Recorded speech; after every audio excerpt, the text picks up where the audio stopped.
Miss Nahida, আপনি জবটা পাচ্ছেন। হোয়াট? নাহিদাকে?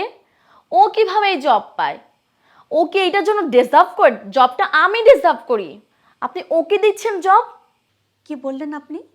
মিস নাহিদা এই জবটার জন্য যোগ্য না? হ্যাঁ, আপনি যোগ্য। আর কি বললেন? মিস নাহিদা নিজের জন্য জামা কিনেছে।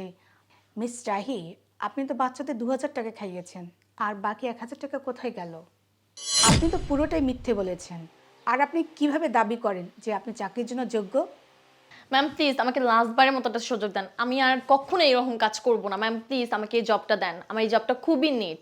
আমাকে লাস্টবারের মতো ম্যাম একটা সুযোগ দেন please. Miss Rahi, shut up. আর মিস্টার ইসমাইল, আপনি কিভাবে পারলেন মিথ্যে কথা বলতে?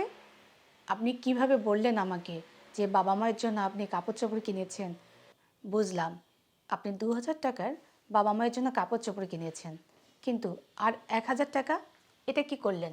আমি তো আপনাকে 3000 টাকা দিয়েছিলাম, কিন্তু আপনি বিষয়টা কেন গোপন করেছেন?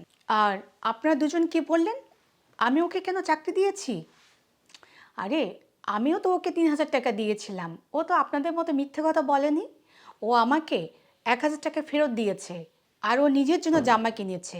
এটা কোনো অন্যায় না। আমি তো আপনাদের তিনজনকেই বলেছিলাম